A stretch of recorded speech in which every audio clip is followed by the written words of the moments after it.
Hey everybody, welcome back to the channel. Thanks for tuning in again. In today's video, we're going to be replacing the cabin air filter in the truck. I picked up this one from Fram. There's a bunch of different ones you can put in, but if you're looking for it, this CF10743 is your part number, and that will fit in the 2022 and up Frontiers. Reason we're doing this is because Nissan wants a ridiculous amount of money to do this, so hopefully you can do it on your own if you watch this video. If you look on here, I brought the truck in. They give you this multi-point inspection. They go through everything, and as you can see, in-cabin microfiber or microfilter is requires immediate attention. Now, don't freak out on these things. They're due to mileage on the car, because obviously they can't go in there and check this thing without taking the whole glove box out, which I know they did not do. And then if you look down here, fluid levels, I actually brought the truck in for an oil change. So this one says may need future attention, that's the yellow, as well as the diff fluids and condition and leaks, all that. Reason those two are yellow is because under the mileage portion, when you bring it in, the next time I go in, it's going to be right at the mileage where they want you to change those. So then of course, they're going to mark it as requires immediate attention next time and try to get a bunch of money out of you for doing something as simple as this. And if you don't believe me, this Fram filter cost me $27 plus tax. If you get the one without this little fresh scent, it's even cheaper. I believed it was 20 bucks. But if you look here, customer declined, cabin air filter. They wanted 120 bucks Canadian to put this thing in. This, like I said, it's under $30 and it will only take you about 5 minutes to put in your own truck. So let's get at it and I'll show you how to get it in and save yourself 100 bucks. All right, so before you start, just keep in mind, this all has to come out, your whole glove box. So keep in mind, it does tuck behind the trim here, and then this will tuck behind the little kick plate down below. Open it up. You want to make sure it's empty. You don't need a bunch of stuff in there, and all you need for this is a Phillips screwdriver. You got 1, 2, 3 up top. Undo those 3, and then you have 1 in that little hole and 1 in that little hole, and then you just kind of grab this, pull out, and it's just held in by clips. So you don't have to worry about it falling on your face when the screws are out. There is a couple push clips in between each one, but you have to give it a little bit of a yank to get it out once those 5 screws are out.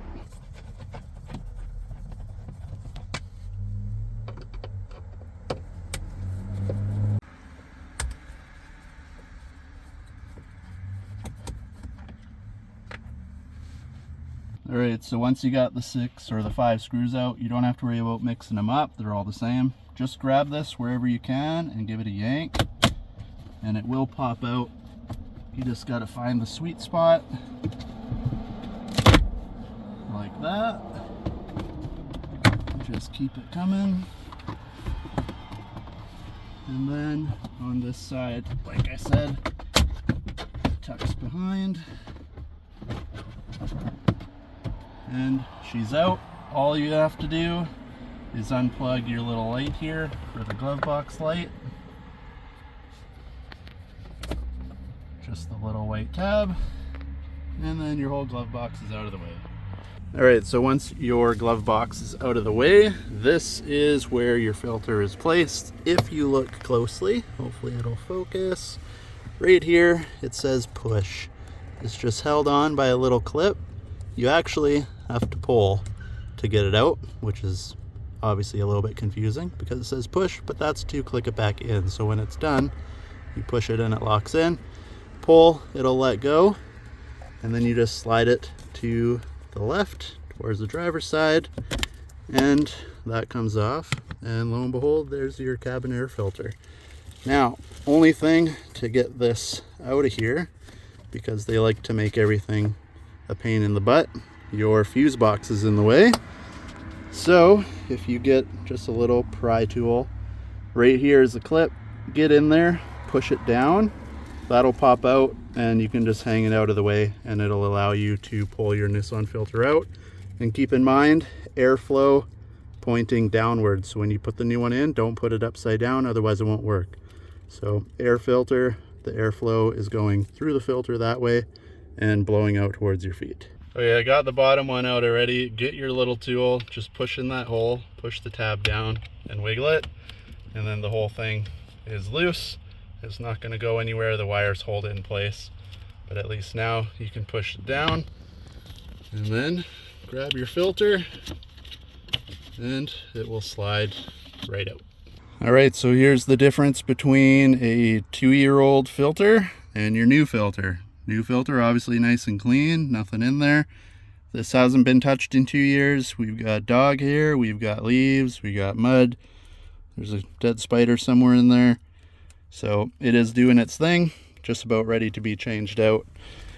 And if you see all the gunk that was in there. All right, so same as before, airflow pointing down. Just get everything out of your way, persuade it in there. You might have to wiggle a bit, just like that. Everything's sitting in there nice. Grab your little door. The one side hooks in. It's got a little notch there for the clip. And again, just push. It's all in there, good to go. And then as for the fuse box portion, if you look where it clicks onto the little metal, it's got a guide. So you got to make sure your metal plate is in the little guide slots there. Top and bottom is the same, and then it pops right in. All right, now for putting the glove box back in, you can see it's got 1, 2, 3, 4 little metal clips on that side. One on the top there, one on the bottom there. That's what actually holds these in. And then you got 2 little guide pins on the top, along with one on the side. So the guide pin will go here, 1 clip there, kind of all the rectangles got the clips. The 2 guide pins on top up there, and then the screws and everything go back in. Okay, once you have your light clip back in, what you got to do is kind of push the bottom passenger corner up, because it's got to get over this bottom trim because it tucked behind. So do that so it gets behind there, and then you can just kind of wiggle everything back into place. The clips will clip. Before you push your clips in too much for this side,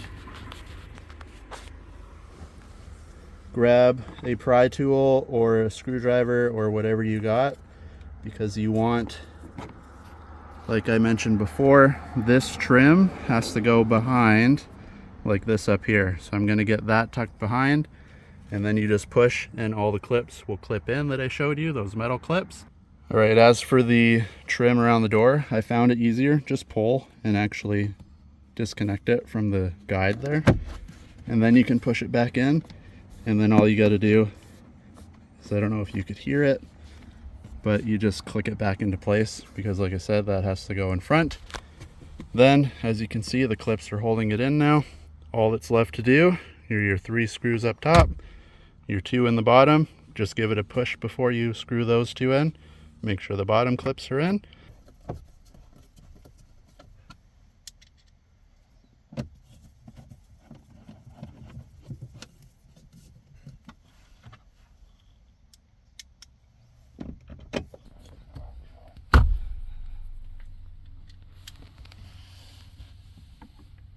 And there you have it. Everything's changed. Air filter's in. Again, if you want this exact one, your part number CF10743, put it in. All you need, a Phillips screwdriver and a pry tool if you want one, or just give it a yank, and 20 bucks. You save yourself $100 doing this. You don't have to bring it into the dealership or a shop somewhere, and you can spend your hard-earned money on something else other than a cabin air filter. So hopefully this video helped you out. Like and subscribe. Follow for more, and we'll catch you in the next video.